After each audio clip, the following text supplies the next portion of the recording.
Hello friends, welcome to my channel. Today's story is about a small place in Siberia called Kezhnet, where something happened on the railway tracks that crossed all limits of brutality.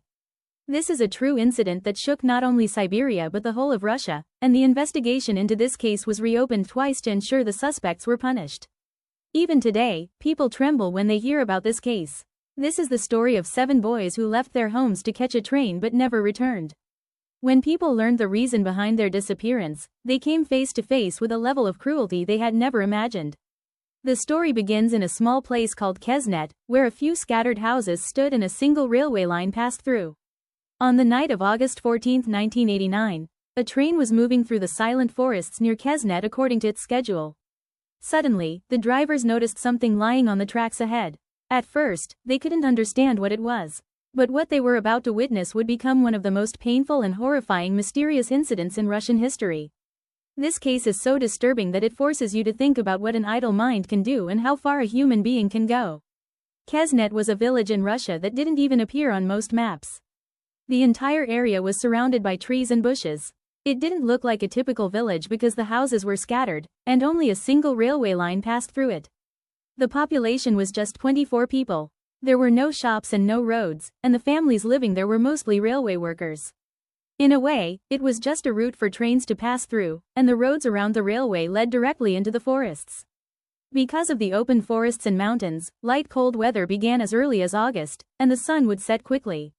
After 9 p.m., an eerie silence would fall over Kezhnet, making the place feel extremely frightening. Since it was surrounded by forests, coming here alone was dangerous. In this very silence, around 1:40 a.m., a long freight train was approaching Kezhnet station. It had 70 wagons loaded with heavy cargo.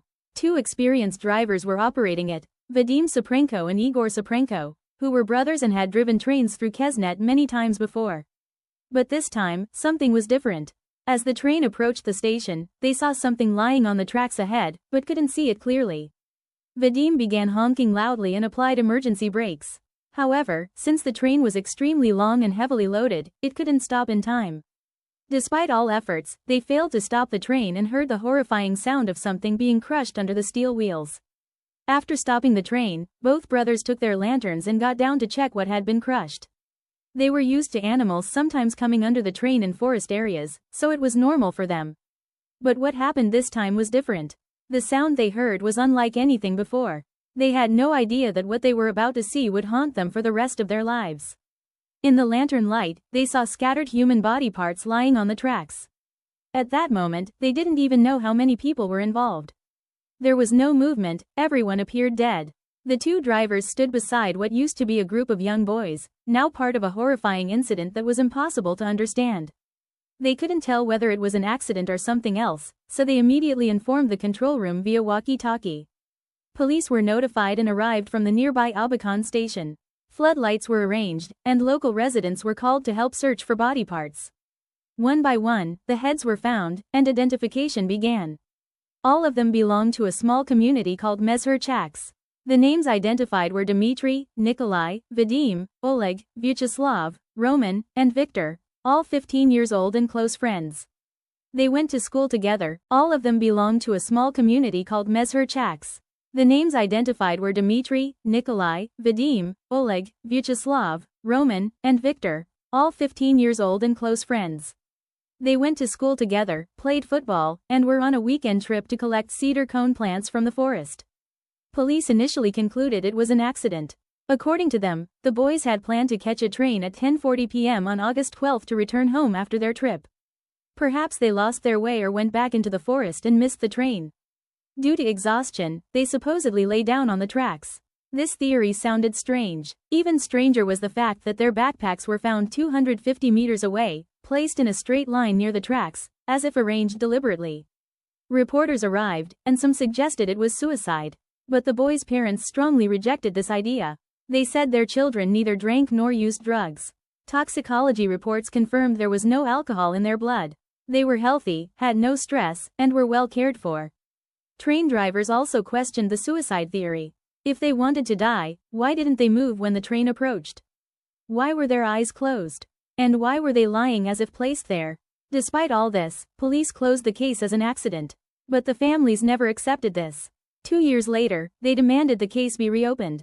They repeatedly contacted police, but calls went unanswered and evidence disappeared. It was clear the police showed no interest, especially amid allegations of corruption. In 1991, the families wrote a letter to Russian President Boris Yeltsin requesting reinvestigation. The Soviet Union was collapsing at the time, so chances of the letter being read were low. But luckily, it reached the right hands. On October 8, 1991, the Prosecutor General's office reopened the case. 2 officers were assigned, Vladimir Guzankov and Yuri Stolyarov.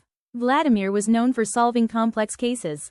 They arrived in Kezhnet, but after 2 years, most evidence had vanished due to weather and neglect. Remaining evidence had been ignored or mishandled by police. Vladimir began questioning villagers. Most claimed they knew nothing. But they mentioned a man named Vasily, imprisoned for murdering his brother Slava. This led Vladimir to suspect Slava might have witnessed the boys' murders and was killed to silence him. Vladimir visited Vasily in prison repeatedly. After several conversations, Vasily confessed that he and another brother, Yuri, killed the 7 boys. But Vladimir sensed he wasn't telling the full truth. The boys' bodies were exhumed for re-examination. Forensic teams discovered shocking evidence: none of them died from a train accident. They had severe injuries: skull fractures, broken jaws, chest and abdominal wounds.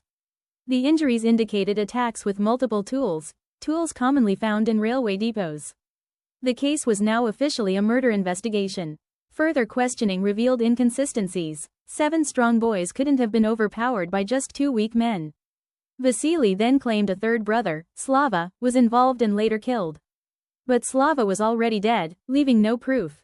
Under pressure, Vasily revealed another name, Nikolai, a senior police lieutenant who had visited Kezhnet that night.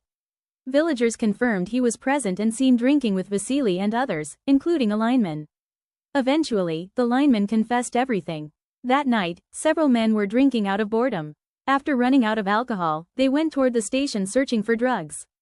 There, they saw the 7 boys waiting for a train. An argument began, possibly over suspicion the boys were tampering with signals. The argument turned violent. Nikolai struck one boy with his gun butt. Then he ordered everyone to kill them and eliminate evidence. Armed with tools, they attacked brutally. Some boys tried to run, but Nikolai threatened them with a gun. One by one, all were killed. To disguise the crime, they placed the bodies on the tracks and arranged backpacks 250 meters away to make it appear the boys had fallen asleep. Later, a train passed and crushed the bodies. In 1995, 6 years after the murders, the trial began. After 7 months, the court sentenced Nikolai, the lineman, Vasily, and his brothers to death. But in 1996, Russia was preparing to join the Council of Europe and had to abolish the death penalty. The Supreme Court commuted their sentences and eventually released them due to legal delays, a grave mistake. After release, violence continued. Vasily attacked his cousin. His brother Yuri was later found dead. A lineman who helped recover bodies was also found dead on the tracks. The families kept fighting. In 1999, the case was reopened again.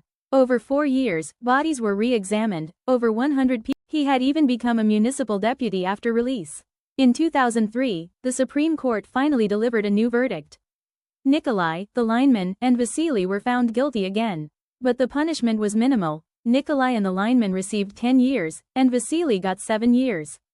For the families, justice still felt incomplete. Nikolai continued appealing, claiming he was framed. Yet after years of struggle, the truth finally came out. The victims' families stood strong like a rock and never gave up. They showed the world what really happened on that night in August 1989. After the murders, Kezhnet was never the same. People lived under fear and regret. This story reminds us how dangerous power can be in the wrong hands and how criminals can escape through weak laws. Even today, the families have not forgotten that horrific night. The pain and loss they suffered can never truly be healed. How did you find this?